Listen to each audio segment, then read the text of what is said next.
Hey guys, my name is JC and today we're playing Krark the Thumbless and Thrasios Triton Hero. The goal of this deck is to copy spells for big value until we can either find one of our copy multipliers or cast Thousand Year Storm. From there, we can pretty much cast one of many different spells to either shut down our opponents or close out the game. If you enjoy how this deck plays out, then make sure to swing by the channel where we do have a deck tech discussing all of the included cards as well as the overall strategy. Let's see if Krark and Thrasios can bring the storm.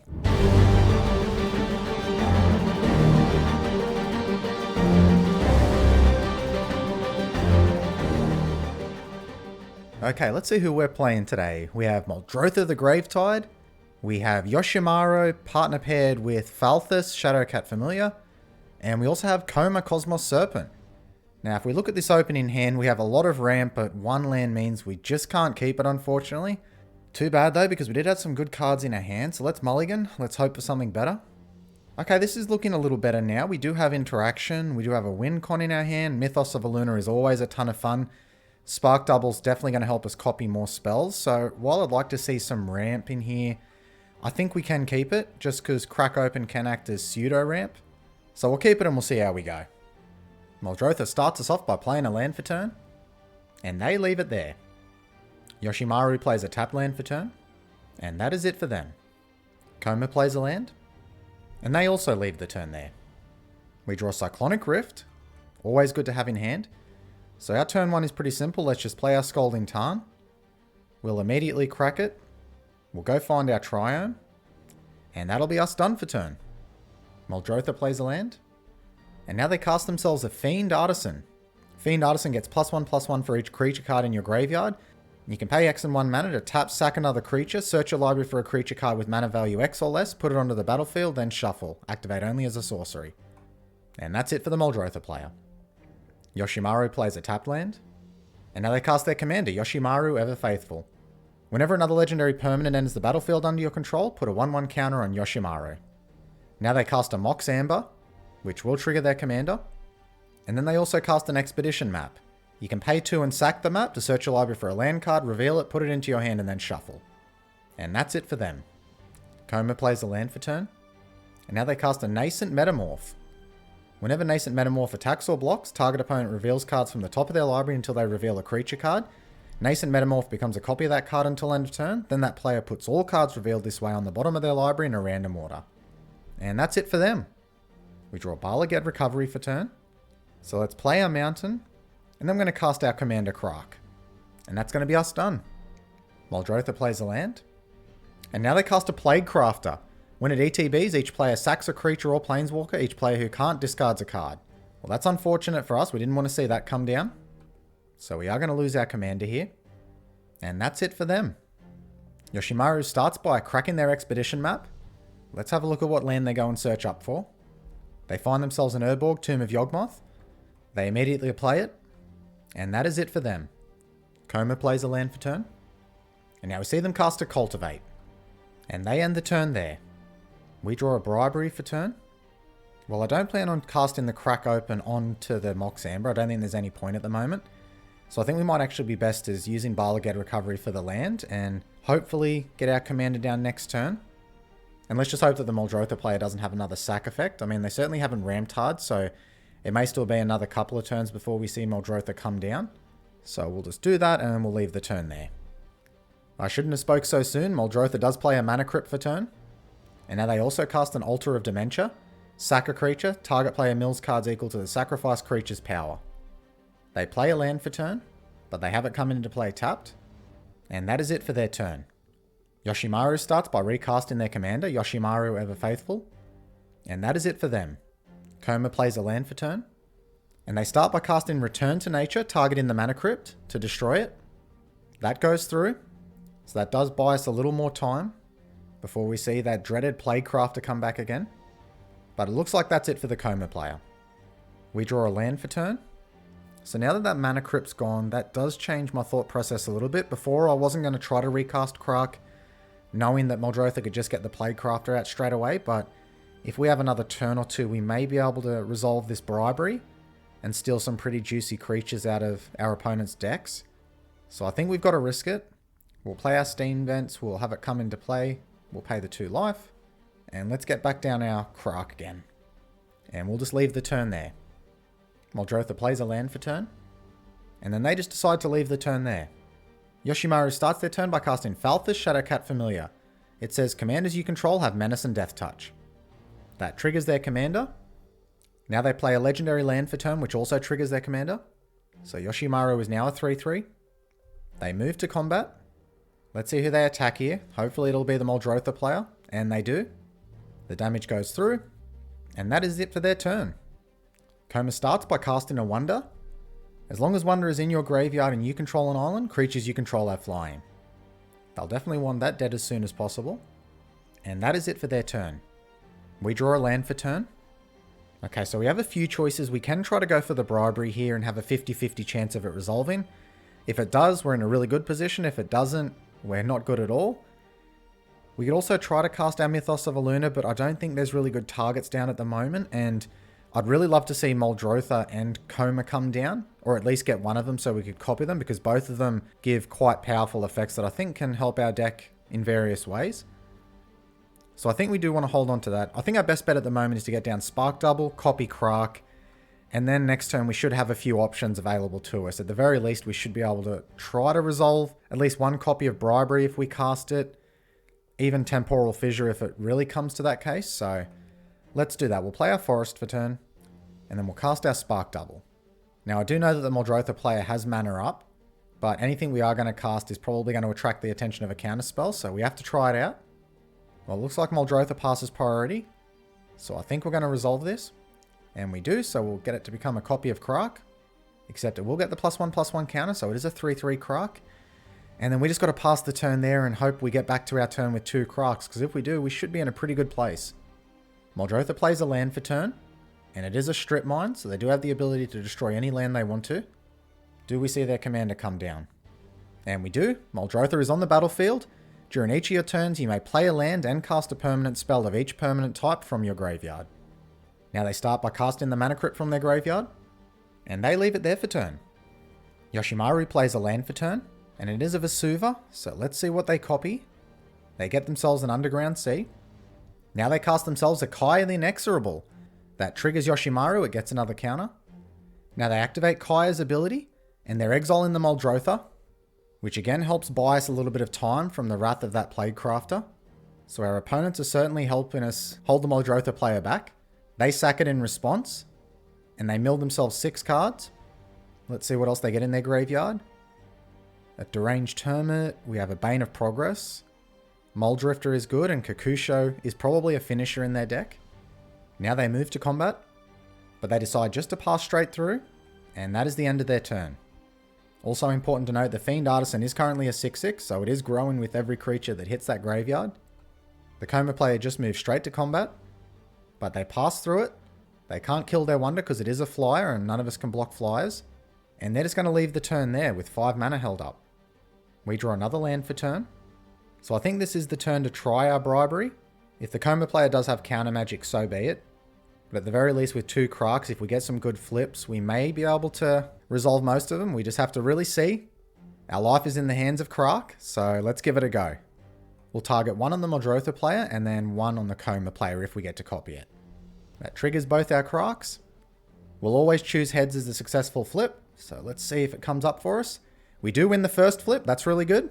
So we'll target the Koma player for that one, just so we can see what's in their library as well. Gives us a bit of an idea about how they're playing that Koma deck. Okay, so we have some Sea Serpents, a Murkfiend Liege. No big bombs, admittedly. So I think we'll probably just take the Frost Titan there. That was a little bit of a shame. So when it ETBs, we do get to tap down something. At the very least, it does give us fodder for when the Plaguecrafter goes. Now, for some reason, we had the Koma player scoop in there. Don't know if losing that Frost Titan was that bad for their deck, but they're obviously out of the game. We'll choose heads again. We did lose that flip, but it does go back to our hand to be cast again. So we'll just play our island for turn. Then we'll move to combat. We may as well get some chip damage in, so we'll send both of them in towards the Muldrotha player. Unfortunately, the big downside of the Koma player scooping is we no longer have that extra body for if the Plaguecrafter does come down next turn. And we'll leave our turn there. Mana Crypt triggers on Muldrotha's upkeep. Now, I did just check the chat, and it was actually the Muldrotha player that mentioned if I bribered their deck twice, they had 2 cards that were automatically a win con, so I think that's why the Koma player scooped. They didn't actually see that we targeted them. Well, they must have, because we did steal their Frost Titan, but that was obviously enough to scare them out. They thought we had the game there, which we didn't. But it is good for us to know now. That does definitely put a clock on things. If we can resolve the bribery twice, we could probably get that win con out of Muldrotha's deck. And Muldrotha definitely doesn't want that to happen. They start the turn by casting a Toxic Deluge with X equals 4. So that's going to wipe the entire board except for their Fiend Artisan. We can't do anything about that. They play a Bajuka Bog for turn. And it does exile our graveyard, so we lose our Spark Double and land. Now they also cast a Siren Stormtamer. For 1 blue you can sack it, counter target spell or ability that targets you or a creature you control. Well, now we're definitely off the bribery plan. So Muldrotha certainly found the answer to their conundrum pretty quickly there. And that's it for their turn. Yoshimaru starts by casting an Arcane Signet for turn. Now Yoshimaru casts a Reanimate, targeting the Bane of Progress. That is going to take out some of their artifacts as well, but I guess it does give them a big body and it slows down the Muldrotha player, even if it is only a little bit. Luckily, we don't get affected by that at all. Now the Bane of Progress is a 6/6. Now they activate Kaya, put in a Ghost Form counter onto the Bane of Progress. And that is it for their turn. We draw a You Find a Cursed Idol for turn. So we'll start by playing our Mana Confluence. Now we could just hold up mana to cast a Cyclonic Rift, though that does set us back an entire turn. And we definitely are starting to fall behind a little bit compared to the other players. I think what I'll actually do is I'll cast the Mythos of Aluna targeting the Kaya, because that's going to give us a way to start exiling some of the permanents that Muldrotha's put in down, and hopefully the Yoshimaru player won't target it with their Bane of Progress and try to take it out. So I think we'll do that. So now we have ourselves a Kaya. Then we'll attempt to exile the Fiend Artisan. It doesn't really matter which one we choose here. Either way, they'll sack the Siren Stormtamer. But it also has a niche benefit that we can actually activate it to protect Krark. So if it dies, it does come back to our hand and we can start avoiding that big command attacks. As we expected, they sack their Siren Stormtamer to counter that ability. And I think we'll just leave the turn there. Now, unfortunately, the longer the game does go, Muldrotha starts to become a lot more powerful. It is very much a grindy deck that wants the game to go longer. So I think it is going to take the combined effort of us and the Yoshimaru player to keep them in check and hold them down. Muldrotha starts by casting Tamiyo, Collector of Tales. Spells and abilities your opponents control can't cause you to discard cards or sack permanents. It also has +1, choose a non-land card name, reveal the top 4 cards of your library, put all cards with the chosen name from among them into your hand and the rest into your graveyard. And its -3 is return target card from your graveyard to your hand. Well, they could go for either ability here, though they may want to get something back like the Toxic Deluge, even possibly the Siren Stormtamer, to protect their commander. They very well may even try to get back their Plague Crafter to clear out that Bane of Progress and start to protect their life total. So let's see what their next move is. They actually activate Tamiyo's Plus ability, so they're just choosing to fill their graveyard up that little bit more. And it looks like they get an Exploration, Necromancy, a Forest, and a Lotus Petal in their graveyard. Now they move to combat. The Fiend Artisan does come in at our Kaya, though that does leave their Tamiyo exposed potentially. So we do lose our Planeswalker. And that is it for their turn. Yoshimaru plays a land for turn. Now they recast their commander Yoshimaru. They activate Kaya to put a Ghost Form onto Yoshimaru. Now they move to combat. They send their Bane of Progress in at Tamiyo. But it looks like Muldrotha has a response to this. And they cast an Assassin's Trophy targeting the Bane of Progress. So they always had a way to protect Tamiyo. That's going to destroy the Bane of Progress and then let the Yoshimaru player put a land onto the battlefield, a basic land. Now that does trigger because of Kaya's ability and it does go back to its owner's hand. So Muldrotha will get the Bane of Progress back to their hand. And the Yoshimaru player gets a Spirit Token. And that's the end of their turn. We draw an Anticipate for turn. So as much as I'd like to try to recast Krark, wait another turn, and then attempt to cast this Bribery, I just don't think we're going to have the time, especially with Tamiyo on board. She can just get back the Toxic Deluge to wipe the board again if needed. Now we could certainly hold up Cyclonic Rift. Again, that does just tempo lock us, and we actually need the Yoshimaru player's board state to start to crack some damage in at the Muldrotha player. So I think I'd actually like to use Bribery now on Muldrotha, see what they've got, and at least force them to use their interaction and keep Muldrotha off the battlefield. We may even find another better value piece that might have some immediate impact. That goes through. Well, straight away my eyes went to the Douthie Voidwalker. But again, that is just going to get swept up in the Toxic Deluge if we do that. As expected, there are a lot of value creatures here. We do have a Scholar of the Lost Trove. Can bring us back our Mythos of Aluna. So no big bombs really. So I think I'm going to settle on the Douthie Voidwalker. We at least have to force them to get rid of this because this basically shuts down their whole game plan. So we'll put the Voidwalker into play. And then we'll just pass the turn there. Now Yoshimaru activates their Strip Mine, taking out the Underground Sea of the Muldrotha player. So that does prevent them from recasting their commander at the least. So you can certainly see us and Yoshimaru are doing everything we can just to hold back the Gravetide that's happening. I don't know how long we're going to be able to do it, but at the moment we are holding them back just enough. So unless they drew a card that does change their game plan, I think they really have to go for the Toxic Deluge. They can always get back their Necromancy, but I don't think they want to get their Kakushu back to the battlefield. They could get their Plaguecrafter back, but it doesn't wipe the board of the Yoshimaru player. So at the moment I think that's what they're going to do. So they do activate Tamiyo with its negative ability, and they're actually returning the Mana Crypt. So they definitely want to try to get Muldrotha back onto the battlefield ASAP. Now they cast their Mana Crypt, and now we see Muldrotha come back onto the battlefield. And they do get back their Lotus Petal, so now they have 2 mana to play with. They use one of that mana to play Exploration. They crack their Lotus Petal for 1 mana, and now they cast their Siren Storm Tamer. And that is it for their turn. Yoshimaru starts by casting an Imperial Storm. When you cast this spell, copy it for each time you've cast your commander from the command zone this game.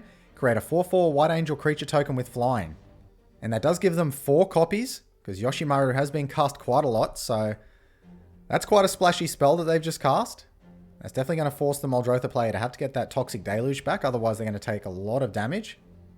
Now they activate Kaya, exile in Muldrotha, and Muldrotha doesn't have the 1 mana up to activate their Siren Storm Tamer, so Muldrotha will go down.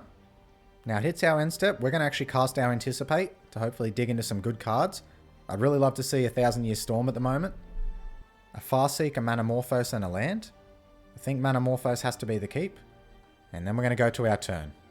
And we get a land for turn. So let's play that. We'll pay the 2 life.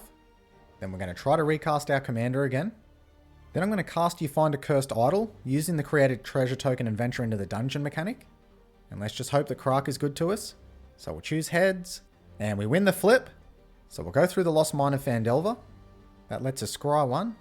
And we have Jeska's Will. Now normally that is a really good card, but our opponents are relatively low on cards in hand at the moment. So I think we actually have to pass that one up, which does hurt a little bit.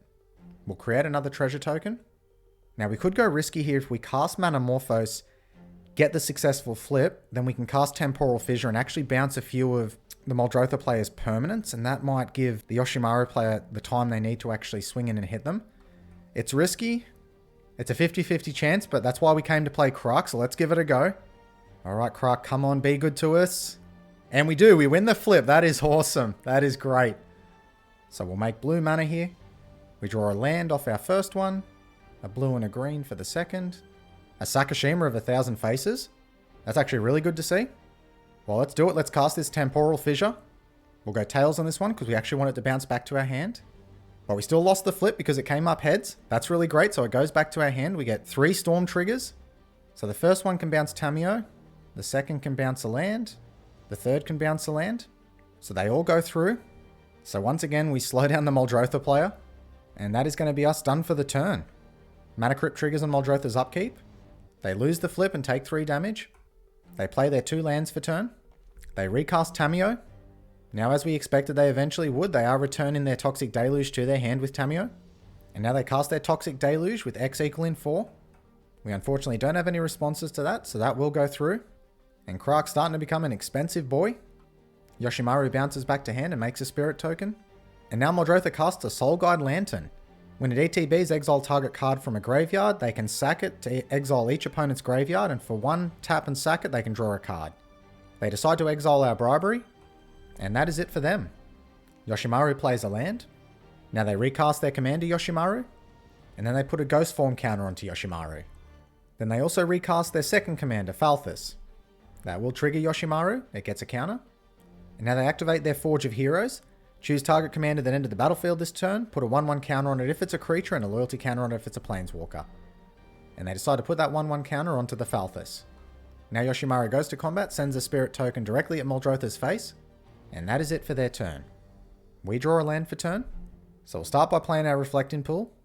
If we try to recast Krark here, that's going to cost us 8 mana. That's going to basically be our entire turn. I don't think we can afford to do that at the moment, so let's start by casting our second commander, Thrasios. Then we'll also cast Crack Open, targeting their mana crypt, just to try to keep them off Muldrotha as long as we can. It'll also give us a little bit of mana ramp as well. And then that way it'll leave us just enough mana to activate Thrasios once, start to draw some cards, or put a few extra lands into play to cast our now very expensive Krark. So let's just pass the turn there. Now on our end step, Muldrotha activates their Soul Guide Lantern and cracks it to draw a card. They start by activating Tamiyo, fill in their graveyard with some cards. And looks like they got a Deathrite Shaman, Command Tower, Outland Liberator, and Sporefrog. Sporefrog is not going to be good for the Yoshimaru player, so that gives them even more reason to keep Muldrotha off the battlefield. Now they cast a Birds of Paradise. Now they sacrifice their Birds of Paradise, using their Fiend Artisan. And they find themselves a Sidisi Brood Tyrant. Whenever Sidisi enters the battlefield or attacks, mill 3 cards. Whenever one or more creature cards are put into your graveyard from your library, create a 2/2 black zombie creature token. So that does trigger Sidisi. They mill 3 cards. A Worldly Tutor, Sakura Tribe Elder, and Spark Double. That does make them a zombie token. And that is it for their turn. Yoshimaru starts by putting a Ghost Form counter onto their commander, Falthis. And now they cast a Chroma's Memorial. Creatures you control have Flying, First Strike, Vigilance, Trample, Haste, and Protection from black and from red. That also triggers Yoshimaru, giving it a counter. Well, now this definitely puts a clock on the Muldrotha player. Now that they do have evasion, they can start to get this damage through. They move straight to combat. It looks like Yoshimaru is going to face, so is the Spirit Token, and Falthis is going at Tamiyo. That goes through. Muldrotha's down to 14 life, and that is the end of their turn. Alright, on the end step, we're going to activate Thrasios, and we just find a land, but we'll put it into play tapped, and then we'll move to our turn. We draw a Beast Within, and that's actually quite relevant. So we'll play our Prismatic Vista for turn. We'll crack it, we'll get an island. Now we could go for the greedy play, recast Krark, and we'll have just enough mana to get Sakashima down, but the Muldrotha player did mention that they had a 2-card combo in their deck, which is very likely based on creatures, judging from what they said earlier on the bribery, so I think we actually have to hold up our Beast Within and Cyclonic Rift. And at worst, if nothing happens, then we'll just activate Thrasios again and start to get some good card advantage ourselves, so I think we're just going to have to pass the turn there. Muldrotha plays a land for turn, and now they cast a Bane of Progress. When it ETBs, destroy all artifacts and enchantments. Now we certainly could cast the Cyclonic Rift now. That would actually bounce the Chroma's Memorial and Kaya back to the Yoshimaru player's hand. So it would actually protect that, because that is the only way that they're getting through at the moment. That may actually be our best bet. So let's try that. That goes through. Bane of Progress just takes out our treasure token. And now they cast a Mesmeric Orb. Whenever a permanent becomes untapped, that permanent's controller mills a card. We don't have a lot of recursion in this deck, so that's probably going to mainly help the Muldrotha player there. And that is the end of their turn. Mesmeric Orb triggers on Yoshimaru's upkeep. So they're going to mill a bunch of cards. Now they are in Orzhov colors, so they certainly have reanimation as well. They play a land for turn. Now they start by casting their commander, Yoshimaru. Now they also cast Kaya the Inexorable. That triggers Yoshimaru. Let's see what they exile here. No, they actually decide to put a Ghost Form counter onto their Yoshimaru, so they're going more defensive rather than proactive. Would have been nice for them to take out the Mesmeric Orb. Now they also tap their Forge of Heroes to give Yoshimaru another counter. Then they follow that up by casting a Dark Ritual to add 3 black mana. And they finally finish up by recasting their commander Falthis, which will give Yoshimaru another counter. On their end step, we're going to activate Thrasios. We see a Mystic Remora. We might actually keep that, because we definitely need to be drawing more cards. Now we'll move to our turn. Mesmeric Orb triggers. We're going to be milling a lot, so Git Probe, a land, Explore, Telling Time. Archmage Emeritus, that would have been nice. A land, Fierce Guardianship, a forest, a ponder, and another land. And we get a regrowth. Wow, of all the draws we were going to get for filling our graveyard up, that's actually really, really good. So now that does change things quite a bit for us in what we're going to be able to get back. We may actually want that Mesmeric Orb to stay around. We can snag ourselves that 1,000-Year Storm. The game is definitely going to turn around in our favor. But in the meantime, we'll start by casting Mystic Remora. Then we'll also recast our Commander Krark. And then we're going to leave it there. If we can just hold on to Krark for one turn, get down Sakashima, and just have the Muldrotha player not do anything too crazy, I think it's going to be our time to shine. And with Mystic Remora out, that should hopefully get us a few cards as well. But let's see what happens. So Mesmeric Orb does trigger on the Muldrotha player's upkeep. So they get a Cemetery, Tampera, Aether Spellbomb, Vampiric Tutor, and a Grist, the Hunger Tide. Emergent Zone, this graveyard's getting iffy. Soul Ring, Jeweled Lotus. So some good rocks to be able to keep recasting their commander. So let's see what they've got for us on their turn. They start by recasting Sidisi Brood Tyrant. It will get an ETB trigger to mill 3 cards. Looks like they didn't hit a creature there. They do have a Dread return though. That's important to see. They can, if they get one more creature down, they can sack 3 creatures to get any creature back onto the battlefield. Though I don't think there's anything too crazy in there we have to worry about just yet. And now they also cast a World Shaper. When it attacks, you can mill 3 cards, and when it dies, return all land cards from your graveyard to the battlefield tapped.